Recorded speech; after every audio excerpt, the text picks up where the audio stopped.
نحمدہ و نصلی و نسلم علی رسولہ الکریم اما بعد فاعوذ باللہ من الشیطان الرجیم بسم اللہ الرحمن الرحیم ان اللہ و ملائکتہ یصلون علی النبی یا ایھا الذین آمنوا صلوا علیہ وسلموا تسلیما اللہم صلی علی محمد وعلی آل محمد کما صلیت علی ابراہیم وعلی آل ابراہیم انک حمید مجید اللہم بارک علی محمد وعلی آل محمد کما بارکت علی ابراہیم وعلی آل ابراہیم انک حمید مجید۔ الصلاۃ والسلام علیک یا رسول اللہ، الصلاۃ والسلام علیک یا حبیب اللہ، الصلاۃ والسلام علیک یا رحمۃ للعالمین وعلی آلک واصحابک یا خاتم النبیین۔ واجب الاحترام برادران اسلام، جملہ تعریفیں اللہ رب العالمین عز و جل کے لیے جس نے پوری کائنات کو وجود عطا فرمایا، اور درود لامحدود اور سلام بے شمار ہمارے پیارے نبی، ہمارے پیارے آقا جناب محمد الرسول اللہ صلی اللہ علیہ وسلم کی ذات گرامی پر کہ جنہوں نے دنیا میں تشریف لا کر حق کا بول بالا فرمایا۔ برادران اسلام، آج کے ہمارے بیان کا عنوان ہے قرآن مجید کے 5 حقوق۔ یہ قرآن پاک کے ایسے حقوق ہیں جو ہم سب مسلمانوں پر لازم ہیں اور ضروری ہیں، بلکہ تمام انسانیت پر ہی لازم اور ضروری ہیں۔ بالعموم اور بالخصوص مسلمانوں پر تو قرآن مجید کے یہ 5 حقوق با تمام و کمال لازم اور ضروری ہے۔ قرآن مجید کے یہ 5 حقوق کون کون سے ہیں، میں ترتیب سے آپ کی خدمت میں عرض کر دیتا ہوں۔ یہ مرکزی حقوق ہیں، ورنہ قرآن مجید کے حقوق اس سے زیادہ ہیں۔ ان کی تعداد 10 12 بلکہ اس سے بھی زیادہ تک پہنچتی ہے، لیکن جو مرکزی قرآن پاک کے حقوق ہیں وہ میں آپ کی خدمت میں مختصر وقت میں پیش کروں گا۔ اللہ تعالیٰ سے دعا ہے کہ اللہ تعالیٰ قرآن پاک کے ان 5 حقوق کو ہمیں کما حقہ ادا کرنے کی توفیق اور ہمت عطا فرمائے۔ میں آسانی کے لیے مختصر طور پہ پہلے بیان کر دیتا ہوں ان کا نام لے کر، تاکہ یاد رکھنا آسان ہو جائے اور سمجھنا آسان ہو جائے۔ اس کے بعد میں ان کی مختصر وضاحت کر دوں گا تاکہ بات بالکل کلیئر ہو جائے اور ہر عامی و خاص کی سمجھ میں آ جائے۔ قرآن مجید کے مختصراً جو 5 حقوق ہیں وہ یہ ہیں۔ نمبر 1 تسلیم، نمبر 2 ترتیل، نمبر 3 تفہیم، نمبر 4 تعمیل، اور نمبر 5 تبلیغ۔ یہ قرآن مجید کے 5 حق ہیں۔ میں دوبارہ دہرا دیتا ہوں، یاد کرنے کے لیے آسانی ہو جائے گی۔ یاد بھی رکھیں، ان پر عمل بھی کریں، دوسروں تک بھی یہ پیغام پہنچائیں کہ قرآن مجید کے ہم حقوق ادا کر رہے ہیں یا نہیں کر رہے۔ ہر مسلمان اس بارے میں غور و فکر کرے، بلکہ ہر انسان پر ہی لازم ہے بالعموم، لیکن خصوصاً مسلمان جو کلمہ طیبہ پڑھتے ہیں، اسلام کو مانتے ہیں، بحیثیت مسلم زندگی گزار رہے ہیں، ان پر تو ہر طرح سے یہ 5 حقوق لازم اور ضروری ہیں۔ میں نام بہ نام دوبارہ عرض کر دیتا ہوں۔ نمبر 1 تسلیم، نمبر 2 ترتیل، نمبر 3 تفہیم، نمبر 4 تعمیل، اور نمبر 5 تبلیغ۔ یہ 5 حقوق ہیں۔ اب ان کی مختصر توضیح اور وضاحت سماعت فرمائیں۔ قرآن مجید کا پہلا حق ہے تسلیم۔ کون سا ہے؟ اب تو آپ کو یاد ہو گیا ہوگا۔ قرآن مجید کا پہلا حق کون سا ہے؟ تسلیم۔ تسلیم سے مراد یہ ہے کہ قرآن پاک کو اللہ کی کتاب تسلیم کرنا، ماننا، اس پر ایمان لانا، زبان سے اقرار کرتے ہوئے اور دل سے تصدیق کرتے ہوئے۔ اس کو کتاب اللہ ماننا، کلام اللہ ماننا، اس پر اللہ کے کلام ہونے کے ناطے ایمان لانا، یہ قرآن مجید کا پہلا حق ہے۔ یہ تو سارے انسانوں پر لازم ہے کہ کتاب اللہ پر ایمان لائیں۔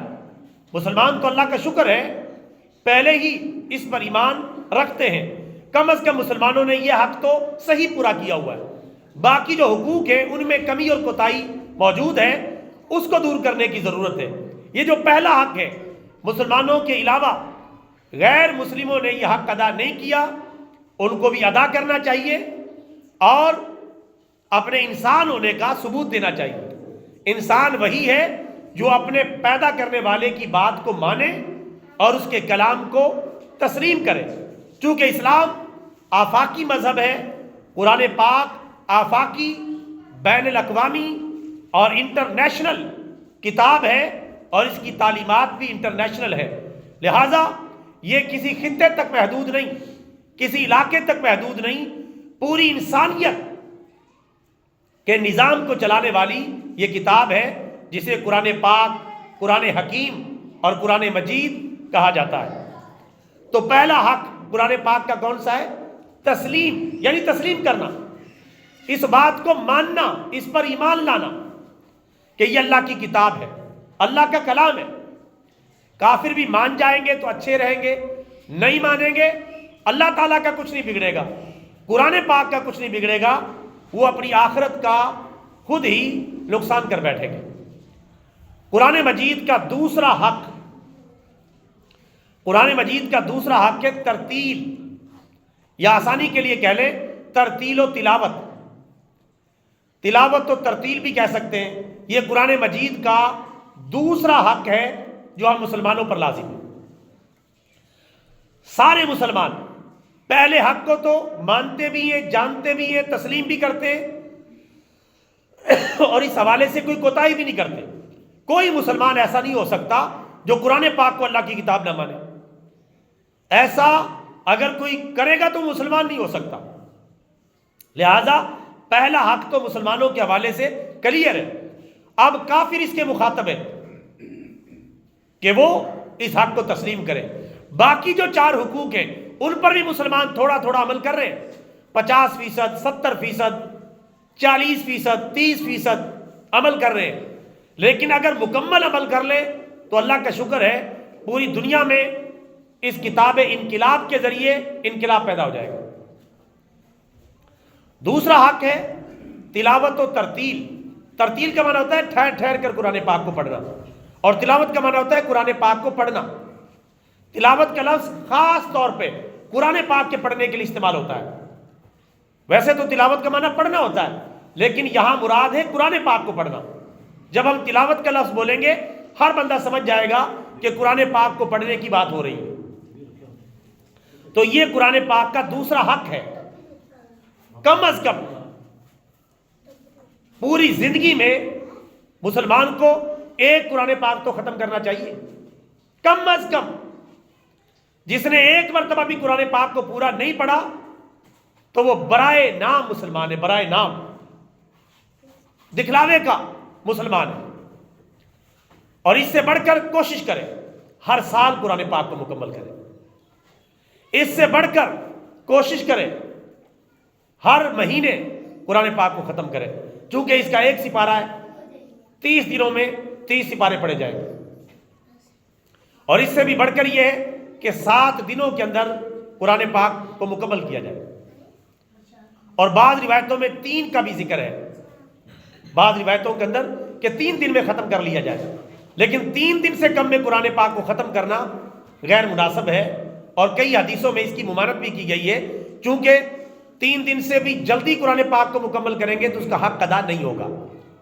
جلدی جلدی پڑھیں گے یا لمون تعلمون یا لمون تعلمون، ایسے کر کے اسے مکمل کریں گے تو حق ادا نہیں ہوگا۔ یعنی باقاعدہ اگر تلاوت کریں، اپنی زندگی کے معاملات بھی نپٹائیں اور قرآن پاک بھی 3 دن سے کم میں پورا پڑھیں تو مشکل ہوگا، تو لہذا مشقت نہیں ڈالی گئی۔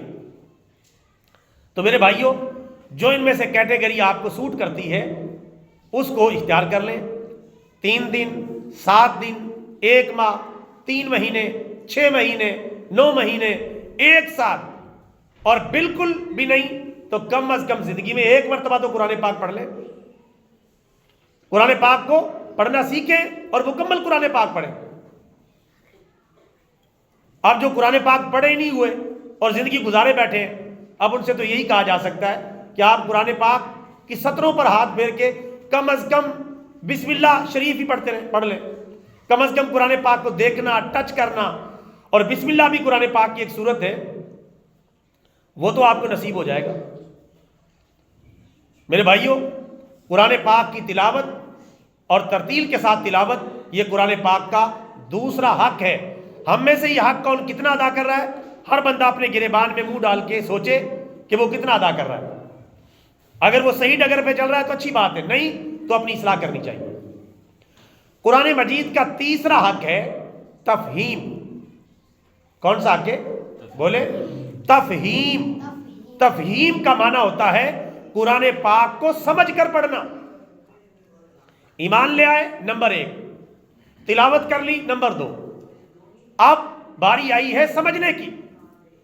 گر عمل ہی نہیں تو پھر قرآن پاک کو اپنے سینے کے ساتھ لگانا کافی نہیں ہوگا جب تک کہ اسے سمجھیں گے نہیں. لہذا قرآن مجید کو سمجھنا ضروری ہے. سمجھ ہوگی تو صحیح بات تک ہم پہنچیں گے. لہذا قرآن مجید کو سمجھنے کے لیے قرآن پاک کا ترجمہ پڑھیں، قرآن پاک کی تفسیر پڑھیں، قرآن پاک کے بارے میں علماء سے سوالات کریں اور اپنا علم قرآن پاک کے حوالے سے بڑھائیں. قرآن مجید کو سمجھیں گے تو ہم صحیح عمل کریں گے، جب سمجھیں گے نہیں تو عمل کیسے کریں گے؟ تفہیم یہ گویا کہ قرآن پاک کا علم حاصل کرنا ہے. تفہیم دوسرا نام ہے اس کا. گر عمل ہی نہیں تو پھر قرآن میں کیا رکھا ہے؟ گو لاکھ اسے سینے سے لگا رکھا ہے. اور پھر قرآن پاک کا یہ مرحلہ جب مکمل ہوگا تو چوتھا مرحلہ اس کا متوجہ ہوگا. تفہیم سمجھ کر پڑھنا. ہم میں سے کچھ تو ایمان ہی لائیں، اس کے بعد قرآن پاک سے کوئی تعلق نہیں، نہ تلاوت، نہ تفہیم، اور نہ ہی تعمیل، اور نہ ہی تبلیغ، کچھ بھی نہیں. ایسے مسلمان بھی مل جائیں گے برائے نام مسلمان. اللہ تعالیٰ ان کو بھی ہدایت عطا فرمائے، ہمیں بھی ہدایت عطا فرمائے کہ جنہوں نے ایک مرتبہ بھی قرآن پاک کو مکمل نہیں پڑھا ہوگا. کئی بندوں کو آپ جانتے ہوں گے، کئی بندے آپ کے علم میں ہوں گے، ایک مرتبہ بھی قرآن پاک نہیں پڑھا. شرم سے ڈوب مرنے کا مقام ہے. وضع میں ہو تم نصارہ تو تمدن میں حنود. یہ مسلمان ہیں جنہیں دیکھ کے شرمائے یہود. اپنی کتاب کے ساتھ ہمارا یہ رویہ ہے، اور سارا دن فضولیات، فلمیں، ڈرامے، گانے باجے، انٹرنیٹ، فضولیات میں اپنا قیمتی وقت برباد کر رہے ہیں. قرآن پاک کو پڑھنے کی طرف نہیں آ رہے. اللہ تعالیٰ کے فرشتے جب گریبان سے پکڑ کے قیامت کے دن پوچھیں گے کہ اس کتاب کی تو نے کیا قدر و قیمت کی، تو کیا جواب ہوگا؟ یہ اللہ کا خط ہے پوری انسانیت کے نام. کسی نے خط لکھا، اس میں کوئی نصیحتیں لکھی ہوں، آپ خط کو غلاف میں رکھ کے لپیٹ کے رکھ دیں اور وہ واپس آ کے پوچھے کہ آپ نے میرا کام کر دیا ہے. اس نے کہا میں نے تو پڑھا ہی نہیں، میں نے تو لپیٹ کے رکھا ہوا ہے، اس میں کوئی ضروری باتیں تھیں. تو وہ راضی ہوگا؟ نہیں ہوگا. تو میرے بھائیوں، قرآن پاک سے محبت کریں، اسے سینے سے لگائیں اور اسے سمجھیں، اس کے حقوق ادا کریں. اور ہماری حالت یہ ہے کہ دل لہو میں کھونا تجھے، شب صبح تک سونا تجھے، شرم نبی خوف خدا، یہ بھی نہیں وہ بھی نہیں. اللہ کا خوف ہو، پیارے رسول سے شرم ہو کہ میں اپنے رسول کو کیا منہ دکھاؤں گا قیامت کے دن. تو قرآن پاک سے اتنا تو تعلق بنا لے کہ زندگی میں ہی چلو ایک مرتبہ ختم کر لے، زیادہ نہ صحیح تو. قرآن پاک کی تلاوت اور تعلیم سے بڑا دنیا کا کون سا کام آ گیا ہے جس میں ہم لگے ہوئے ہیں؟ ہر بندہ مسٹر مصروف صاحب بنا ہوا ہے. مصروفیت ہے، میں بیزی ہوں، میں بیزی ہوں. کون سی ایسی مصروفیت آ گئی ہے جو اللہ تعالیٰ کے دین پر عمل کرنے سے زیادہ اہم ہے؟ کوئی مصروفیت نہیں. یہ شیطانی چکر ہے، اس کا نتیجہ آپ قبر میں دیکھ لیں گے. اور ہر وہ بندہ دیکھ لے گا ہم میں سے کہ جو قرآن مجید کے حقوق ادا نہیں کرے گا. تو کتنے حقوق میں نے بیان کر دیے؟ 3. نمبر 1 تسلیم، نمبر 2 ترتیل اور تلاوت، اور نمبر 3 تفہیم. اب میرے بھائیوں، ہم قرآن پاک پر ایمان بھی لے آئے، اس کی تلاوت بھی کر لی، اس کو سمجھ بھی لیا. اب سمجھنے کے بعد اس پہ عمل بھی تو کرنا ہے. سمجھ تو لیا ہے، اب اس پہ عمل بھی تو کرنا ہے. یہ قرآن مجید کا چوتھا حق ہے، عمل کریں. عمل سے زندگی بنتی ہے، جنت بھی جہنم بھی. یہ خاکی اپنی فطرت میں نہ نوری ہے نہ ناری ہے. اب عمل کی باری ہے، اور اگر عمل ہی نہیں تو پھر قرآن میں کیا رکھا ہے؟ گو لاکھ اسے سینے سے لگا رکھا ہے. عمل ہوگی تو بات بنے گی، اور عمل سے پہلے صحیح علم ہونا ضروری ہے، جس کو میں تفہیم کی شکل میں بیان کر چکا ہوں. صحیح علم ہوگا تو صحیح عمل ہوگا. جب صحیح علم ہی نہیں تو صحیح عمل کہاں سے ہوگا؟ لہذا صحیح علم تفہیم کے درجے میں حاصل کریں، اور پھر صحیح عمل تعمیل کے درجے میں کریں. گر علم ہی نہیں تو پھر عمل کیا ہوگا؟ جس باغ میں شجر ہی نہیں پھل کیا ہوگا؟ علم نہیں تو عمل غائب. اور اگر پودا ہی نہ ہو اور کھیت میں چلے جائیں پھل توڑنے کے لیے، جس باغ میں شجر ہی نہیں پھل کیا ہوگا؟ لہذا دونوں باتیں ضروری ہیں، علم اور عمل. دونوں باتیں لازم اور ضروری ہیں، اور لازم و ملزوم ہیں. تبھی بندہ قرآن مجید کا صحیح حق ادا کر پائے گا. کتنے حقوق ہو گئے؟ 4. نمبر 5 کہ یہ 4 حقوق اللہ کا شکر ہے اگر ہم نے ادا کر لیے تو 5واں حق متوجہ ہو گیا.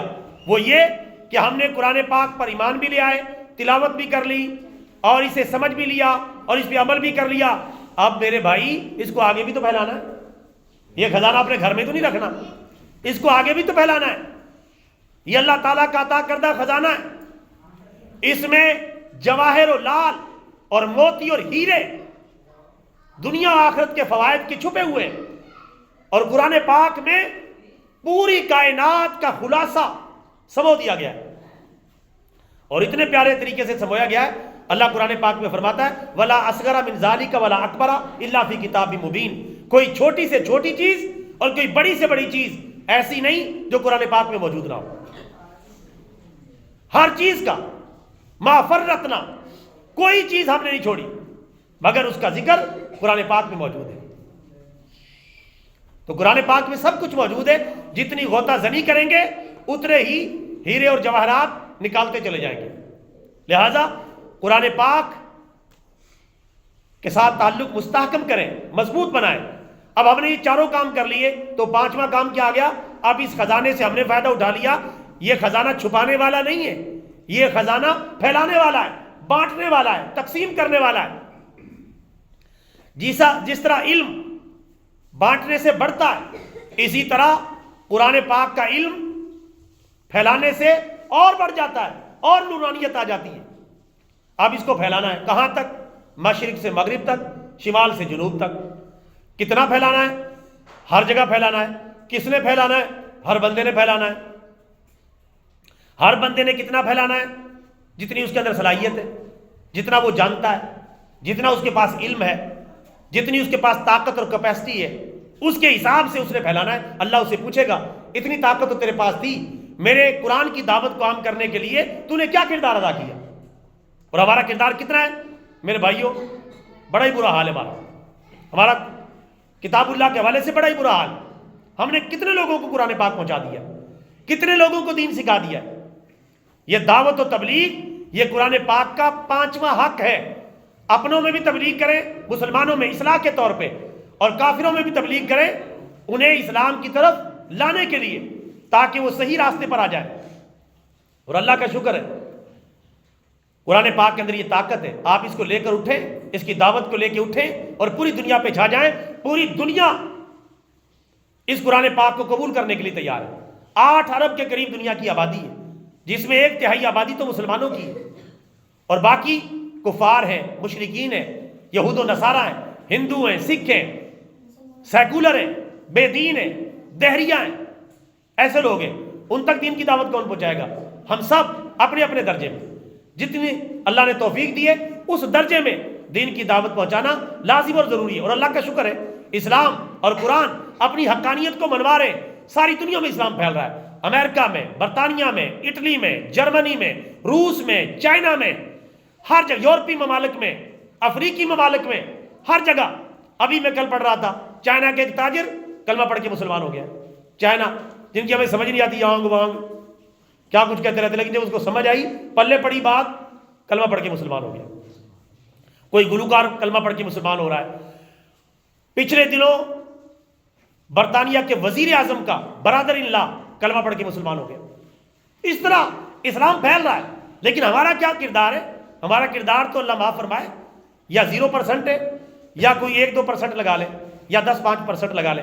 قرآن تو اپنی حقانیت کے بل بوتے پر پوری دنیا میں پھیل رہا ہے. ہمارا پیچھے سے کتنا کردار ہے یہ ہمیں سوچنا چاہیے. ہم سب کو اپنے گریبان میں جو ہے منہ ڈال کے اس پہ غور و فکر کرنا چاہیے. خود بھی خدارا قرآن پاک کو پڑھیں، اپنے بچوں کو بھی قرآن پاک کی تعلیم دلوائیں. جگہ جگہ ادارے کھل چکے ہیں، اب تو کوئی بہانہ ہی موجود نہیں. لہٰذا قرآن مجید کے انشاءاللہ یہ 5 حقوق ادا کرنے کی کوشش کریں گے کہ نہیں کریں گے؟ انشاءاللہ اونچی آواز سے کہو تو انشاءاللہ. اور یہ ٹھان لیں کہ ہم نے انشاءاللہ قرآن پاک کو جتنا ہو سکا نسخوں کی شکل میں بانٹنا ہے، تعلیم کی شکل میں اس کو پھیلانا ہے. جو اس طرح کی تعلیم دینے والے ادارے ہیں ان کو سپورٹ کرنا ہے، ان کی ہمت بڑھانی ہے تاکہ وہ حوصلہ نہ ہار جائیں.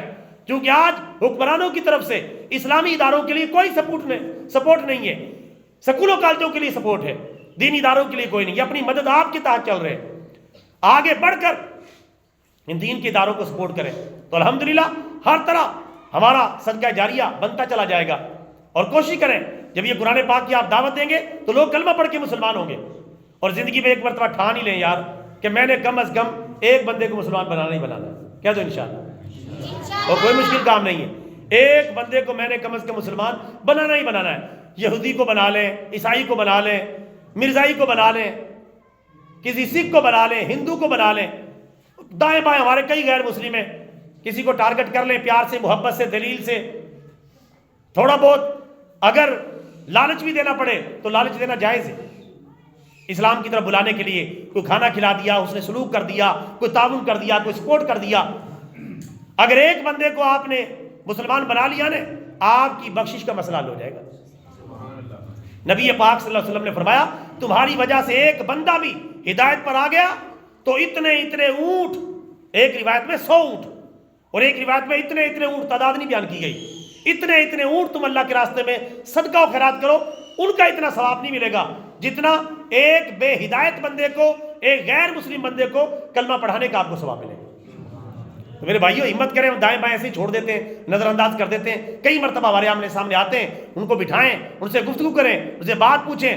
اور اگر آپ کو اتنا بات کرنے کا سلیقہ نہ ہو تو یہ آپ کا خادم حاضر ہے، کوئی بھی ہے اس سے میری بات کروائیں، میری گفتگو کروائیں، میں آپ کو سپورٹ کروں گا. ثواب چلو آدھا ہو جائے گا، ثواب آدھا ہو جائے گا. شیئر کر لینا ہم سے ثواب، نہیں تو سارا ہی آپ کا. اللہ تعالیٰ ہمیں ویسے انعام دے دے گا. میرے بھائیوں بلاؤ، اسلام کے دلائل بڑے مضبوط ہیں، کوئی اس کے سامنے نہیں ٹھہر سکتا.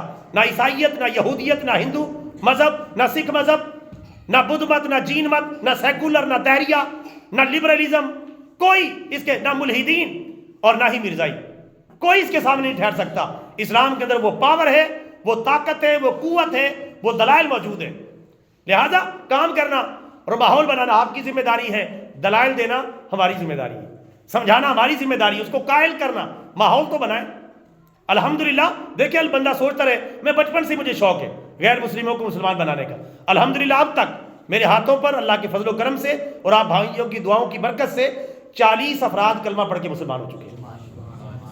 اللہ تعالیٰ کے فضل و کرم سے، جن میں عیسائی ہیں اور قادیانی ہیں، مرزائی ہیں اور کئی مذاہب سے تعلق رکھنے والے کلمہ پڑھ کے مسلمان ہو گئے. تھوڑی سی ہمت کی. اس طرح ہم تھوڑی ہمت کریں تو ہم آپس میں لڑتے رہیں گے مسلمان. یہ آپس کی لڑائیاں چھوڑو، یہ بعد میں لڑ لیں گے یار. لڑنے کا زیادہ ہی شوق ہے، وہ اس کے خلاف لڑ رہا ہے، وہ اس کے خلاف لڑ رہا ہے، وہ اس مسلک کے خلاف لڑ رہا ہے. آپس کی لڑائیاں ختم اور غیر مسلموں سے مقابلہ کریں. ان سے اپنی ہماری اصل جنگ ہے. یہ آپس میں کیا لڑنا، بھائیوں کا آپس میں کیا لڑنا. تو غیر مسلموں کے مقابلے میں آئیں، دلائل سے ان کو سمجھائیں. اور آج آپ نے ارادہ کر لیا، اب ارادہ کر لیا تو اس پہ قائم رہنا. انشاءاللہ قائم رہیں گے کہ نہیں؟ انشاءاللہ آپ کے ہاتھوں کوئی نہ کوئی بندہ مسلمان ہو جائے گا انشاءاللہ.